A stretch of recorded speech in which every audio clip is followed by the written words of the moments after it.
Hi, how are you? I'm Kenrick Thomas, the Director of Marketing and Communications for United Way of St. Lucie County.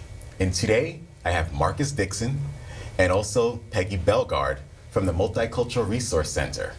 Thanks for coming on. Oh, thank you for having us. Now, for people who don't know, can you tell us a little bit about your organization?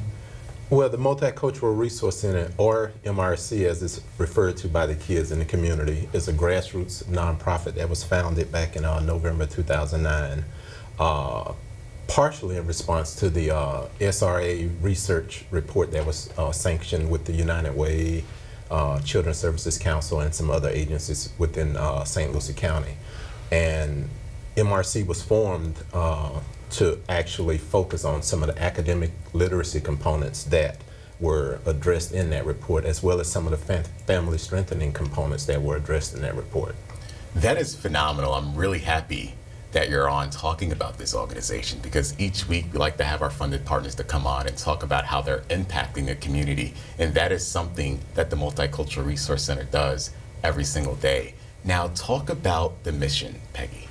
The mission? Well, the mission is to increase literacy in family community and for the kids to grow in a better environment. And Marcus is doing a wonderful job of accomplishing that with our community. And we do have the community reaching out to help in this endeavor. Why is that so important?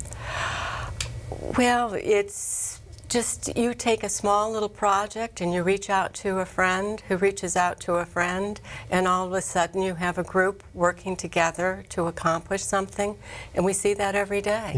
Yeah, we do. And a prime example is we just started a community garden at the facility. Well, Miss Peggy, and it started with her idea, and she reached out to some of her friends. I don't know if I should tell the story, if you want to tell it, Miss Peggy. Well, yes, I reached out to my friend Kathy Rice, and she co-chaired it with me, and then we went to the city of Fort Pierce and sat down with Coletta Scott, and she just gave us a list of people who are just ready to help. The city donated the dirt for our garden. I connected with Charlie Hayek, who is a contractor in the area. He brought the lumber and the paint, and he showed the kids how to build the beds. We didn't do it, the children did it. Wow. And then the children, they painted the woods, they built the beds, they applied the dirt, and then Nelson Family Farms gave us the vegetable plants to plant, and that's going to happen this Friday. And it's all the kids doing the work with the help of the community. And everybody we've reached out to has helped us. That's very phenomenal. Yeah. Now, Marcus, talk about the goals of MRC.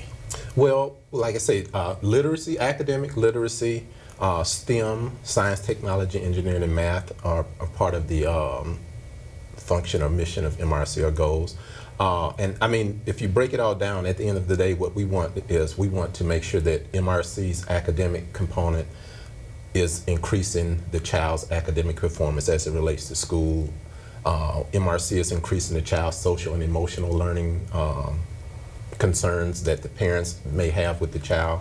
MRC wants to make sure that we are increasing the child's overall, for lack of a better term, I guess you'd say vocational and educational skills as it relates to learning different skills.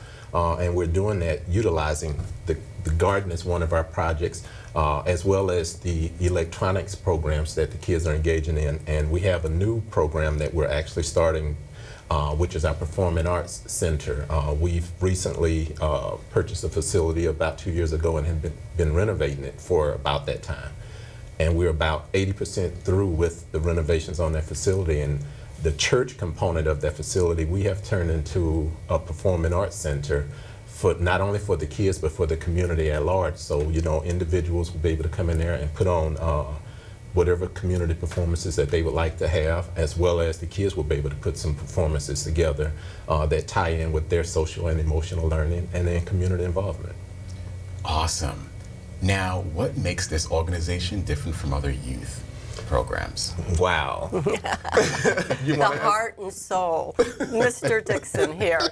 Yes, it's community driven. It is totally the soul of Fort Pierce, and I've never seen anything like it.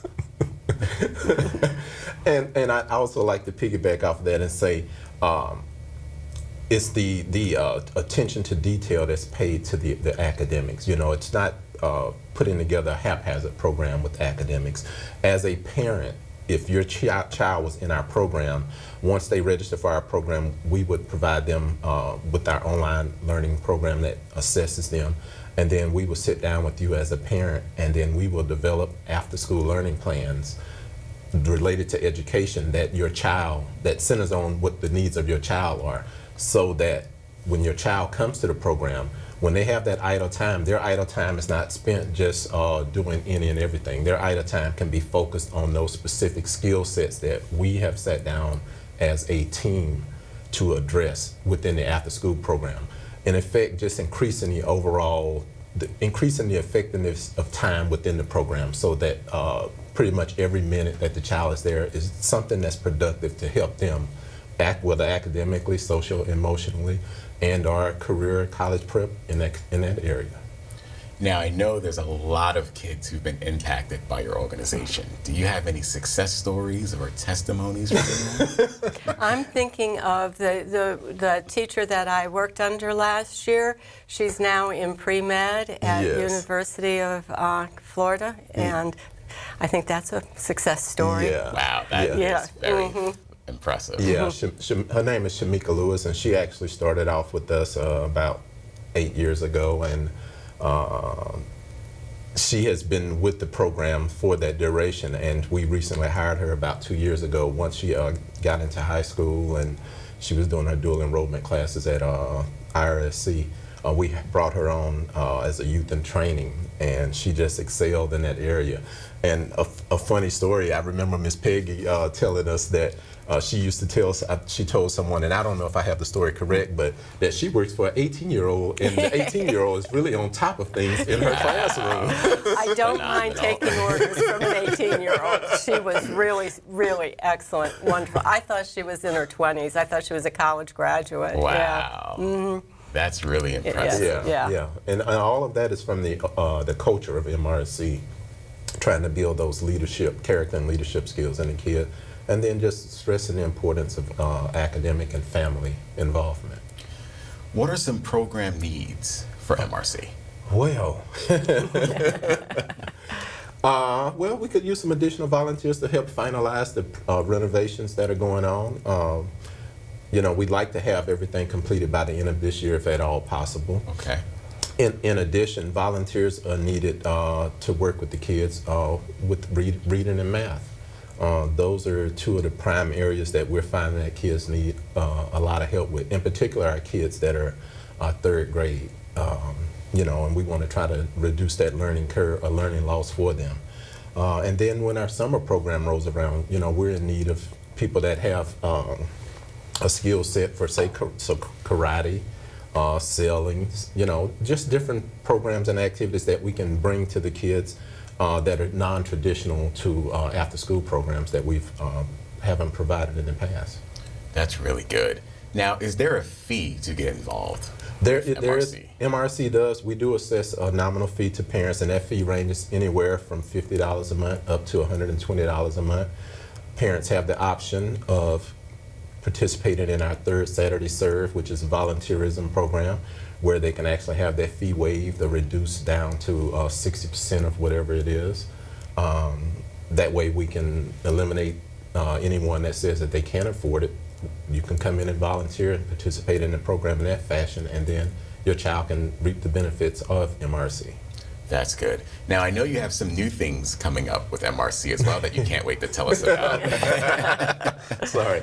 Yeah, well, I'm most excited about this one new program, and I haven't shared it with Peggy or the staff yet, but we recently purchased a VR classroom kit, which is virtual reality, utilizing Google Expedition. And it's a program that Google has come up with that some of the schools utilize. I don't know if any schools in the county do, but we've recently purchased one of those kits that'll allow 10 kids to actually sit within one of our classrooms, and we can actually take them on an underwater expedition, whether it be scuba diving. We can take them to China right in our classroom through these virtual reality kits that we have. Wow. And we're planning to utilize this to actually expose them to areas, programs, areas, activities that they may have never wouldn't even think about. And the one that I know we're looking at coming up is them actually being on the quote-unquote space shuttle and actually going through a launch sequence in the space shuttle right in the confines of our facility itself. Wow, that is really impressive. Yeah. I never got to do anything like that. Yeah, I'm most looking forward to that because I think that's going to that's just going to blow their minds being able to do that. Now, how did that come about? Well, I've always tried to be, I guess you would say, a forward thinker. Okay. And I've came up in after school programs, and one of the things that I didn't get was I wasn't afforded the opportunity to do those type of things. And so with MRC, I wanted to make sure that we're always forward thinking and we're bringing in new and innovative ideas and programs for the kids, because I mean the world is moving so fast now that in order to keep their attention, we have to be at the forefront and try to make sure we bring those type of programs and services to them. That's right. Now, how does MRC help kids with their academic success? Wow. Well, that ties in, once again, that ties back into the after-school learning plans that we implement within our program.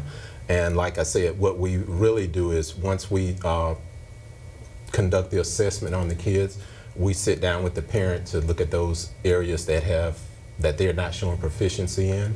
And then we discuss with the parents, okay, well, what feedback have you gotten from the school system as far as what skills your child needs to work on? And then we go in and we manipulate the system to target those skills for those children during that particular 9-week session to help them to increase in that area, which will ultimately, you'll see that increase within their school performance as well. That's really great. Now, how did this organization come about, in a sense? Like, how did it, because this is really impactful for a lot of kids. It came about through a lot of pain.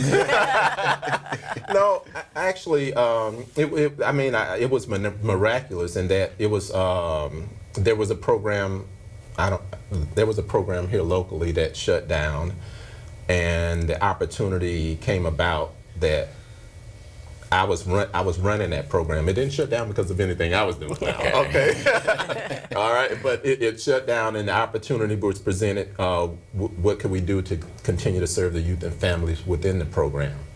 And that opportunity just blossomed into MRC forming, and here we are today. That's really good. Now, is there anything else you want to add before we wrap up?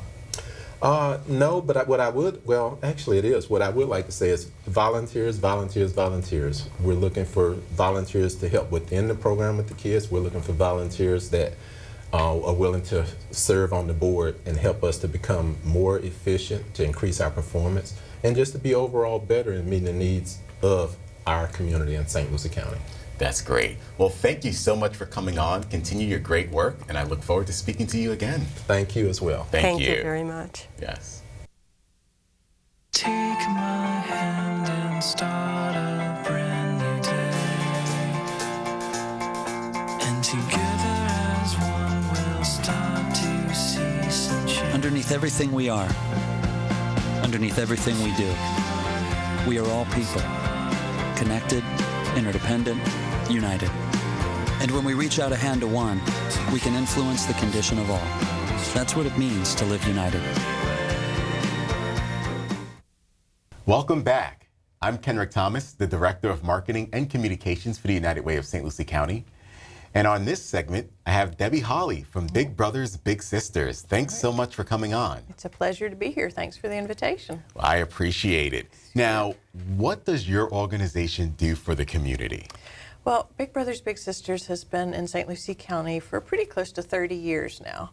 And our main mission is to make purposeful, professionally supported, one-on-one mentoring relationships between an adult and a student to help them with their relationship skills as well as their reading and some math, but our primary focus is helping with literacy. Is there a big need in the community for this? Yes, there is a huge need. We never have a shortage of children that are identified. That's right. That could utilize that extra one-on-one help, and that's what makes it so special. The match becomes like a family to each other, and that child can count on that adult being there the same time every week and spending that hour with them. They talk about things that go on in the child's life, just a caring adult for the child, while also integrating some literacy skills and helping them with their academic. They reinforce the importance of being in school. If you're not in school, you're not going to learn, and that type of thing. But what we find every time is that the adult seems to get more out of it than the child. You know, they just feel that giving back opportunity. They're very impressed with how they get attached to the child and to the school oftentimes as well. That's great. Yeah. Now, how can an adult get involved with Big Brothers Big It's Sisters? really very, very easy. We have a website, www.bbbs.org, and you can go right there and learn all about us, our different programs, because we do have different programs, which we can talk about if you'd like. But they go right on there and fill out an initial inquiry, which comes straight to our recruitment specialist. And he will take that, get in touch with them right away, and set up an interview time. It requires a pretty extensive one-on-one interview, and we check references and fingerprinting, background checks, and all of that, because safety is our ultimate priority. You know, we make sure that an adult that we match with a child is able to be matched and doesn't have any outstanding things that would prevent that. Now, Big Brothers Big Sisters has a new program, the Reading Pals. Can you Right. talk a little bit about that? It's and a how new that segment got of our involved? program, exactly. We've partnered with United Way of St. Lucie County. Yes. And United Way partners with the Children's Movement and the Barnett family, the Publix Foundation, to fund this. They refer to it as tutoring, but in essence it is mentoring as well. Primary focus on the younger children so that they're tutored and ready for reading on grade level by the time they finish third grade. So it's really not, the program is not new for us. The partnership, of course, is new with the Yes. Barnett family. And we were really thrilled to be able to join together with United Way. A couple other partners with us is the Early Learning Coalition. They provide a lot of the training for our mentors, especially since we work with so many of the VPK students and serve some of the VPK sites that ELC is over. And Children's Services Council provides books for us. We give a minimum of 6 books to every child we serve throughout the course of the school year, that child can take the book home, keep it, share it with their family, begin to build their own little library at home. So it's pretty, and we're also partnered with the library system here in St. Lucie County. The goal being that every child that's in the program will have their own library card by the time the school year is over. So the library does some training on leveled books for our mentors so that they know what books are appropriate for the different age levels, and deliver the application to the child's parent in hopes of them filling it out for a library card for them too. Great. So that's year-round learning, you know, and we really encourage, especially winter break and summer months, for them to go to the libraries and utilize that. And thankfully there are libraries around the county enough that access is pretty easy, even using public transportation. So. Great. Now, how has this program been impactful to the students? With the focus being the relationship skills, social, emotional, that's our primary focus. If you make a child feel loved and cared about, then they're way more apt to take in the academic things. Of course, we track both things, but we find with our academic tracking that by the end of the year, each of our students, right around 90% of our students, has gained at least one level in their reading levels or on the FSA for those that take that.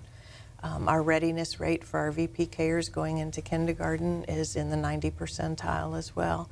And when you compare that with the cohort group, the rates are, for the cohort group, are not as high as that, which speaks to the fact to us that one-on-one, just as we're sitting here talking today, you know, we don't have anything extraneous distracting us.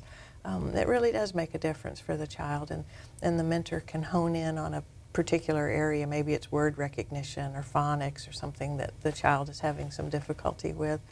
And the teacher works with the mentor as well to say, you know, they need a little extra help with this or that. And so when we measure the results at the end of every quarter, we find that they're gradually growing and moving forward. So, and we don't have children referred to us that don't have that need. So there's always that room for improvement for the children. And with all of the schools here in the county is free and reduced lunch, we know the economic need is great. And that's why it's really so wonderful that we can provide books for them to take home and keep. Great. That's really good. Yeah. Now, what are some other programs that are offered? Well, we have what we call BBBS Reads, which is a segment of the AmeriCorps program where those volunteers actually receive a very small stipend, very small, but they put in more hours during the week. They work one-on-one as well at different school sites. We've got about, I'd say in St. Lucie County, pretty close to 40 of the Reads members. They do the same thing with the children. It's literacy-based, but they see them more frequently than our school-based volunteers who see their children once a week. It's always the same child with the same adult. There's not a, you know, I can't make it this week, so will you fill in for me? Because that rapport has been established, and we don't want to disrupt that by any way.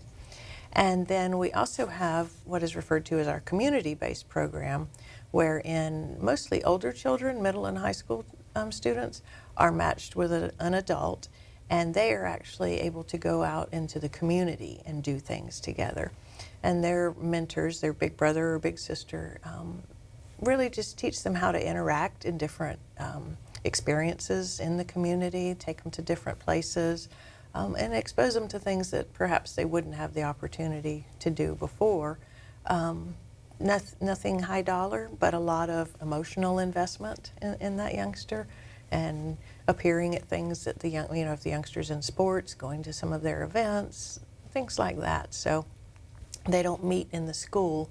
They actually, the big picks the little up from their home, and they go and spend about 4 hours a week together on that program. So it's 3 different programs, all with the same emphasis on building the one-on-one relationship.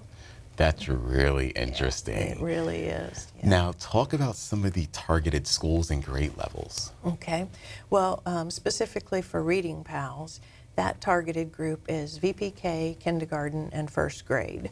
Our Reading Bigs targets more of the second and third graders, and then our BBBS Reads members, they target VPK through 5th grade as well. So more of an emphasis we're sliding to with the younger ones, because, you know, if you wait till 3rd grade, it's almost you've missed the bus there, literally. So we start with our VPKers and getting them familiar with books, and we serve just about all of the elementary schools in St. Lucie County in some capacity. Yeah. That's really We're in impactful. 15 different sites in St. Lucie County, yes. Really? Mm-hmm. Wow. Yeah. Now, what are some of the outcomes that will be measured? We will look for advancement on their testing for our VPKers when they first come in. They take a readiness assessment, and then they take it as the school year ends, and that's a predicator of how well they'll do in kindergarten, or if they're even ready for kindergarten yet. So we measure that. We measure attendance for each of our students to ensure that, you know, if we see a child that's missing school frequently, then our mentor or our case managers will get in touch with the parent and say, you know, is something going on? Is there anything we can help? Anything we need to be aware of? And frequently that little intervention helps, because the parent realizes that, hey, somebody really does care if my child is in school today. So they'll make that extra effort then. And then we also monitor social emotional outcomes. You know, how well the child gets along with the mentor, how well the child gets along in the classroom. A lot of observation time and skill building goes into that time together. So those 3 are the main measurements: the academic component, the attendance component, and the social emotional component. Now, how did you get connected with Big Brothers Big Sisters? Oh, goodness. About 11 years ago, Okay. Judy Miller, who is our soon-to-be retired CEO, approached me and asked if I would consider being the mental health counselor for the families that Big Brothers Big Sisters serves. So I agreed. Mental health counseling is my background, so it fell into place very nicely for me there. So I work part-time as their mental health counselor, serving any of their children or families that were referred that had specific needs in that area. And that has just evolved over the years into my being named as the Chief Program Officer now for Big Brothers Big Sisters, which really I enjoy very, very much because it's so hand in hand with my responsibilities as a school board member here in the county as well. So great familiarity, of course, with the schools and the administration and with the kids. So it's another way for me to give back and serve kids. How much has this organization grown since you've been with them? Oh, well, don't know necessarily since I've been with them, but we used to serve, just a handful, and this past year we served over 1,500 students. So it's been a progression over the years, and as we've added different programs. Judy often jokes that when she was first named CEO, her office was a closet in a building, and now we have our own facility, and we're actually bursting at the seams there with our case managers and different levels of support that we're able to provide for students and families. So it has grown significantly over the years, and our hope is for it to continue to grow. That's really great. Yeah. Talk about the importance of Big Brothers Big Sisters in St. Lucie County. Well, what really sets us apart is that ability to have the one-on-one relationship, that one adult that's consistent in that one child's life. Not that other forms of mentoring aren't important, because of course they all are, but we're able to fill that niche, and we ask for that commitment from our mentors, to commit to at least a year serving this child. And we have mentors that have had their children 7 or 8 years. As they graduate from 5th grade, then they become a community match and they start doing things together in the community, because we only serve through grade 5 with the academic portion. So I think that's really what sets us apart. But we all work hand in hand. I know Marcus was on the segment right before me, and as he mentioned, we're all doing what we do to help our kids be successful and to be productive adults here, and hopefully stay in St. Lucie County and continue to pass it on. That's really great. Is there anything else you want to add? I would just say that if you have the slightest thing that you might be interested in a volunteer capacity, to visit our website and get in touch with us, because we always have more children waiting than we do adults waiting. So we are grateful for business partnerships. We've just partnered with the Board of County Commissioners and working through various departments there. And today we hit the number 10 volunteer that they've referred to us. So we're ready and available to talk to any businesses or community folks that might allow release time for their employees too. It's a great partnership. Thanks for coming on. My pleasure. Thank you for having me. Thanks for watching.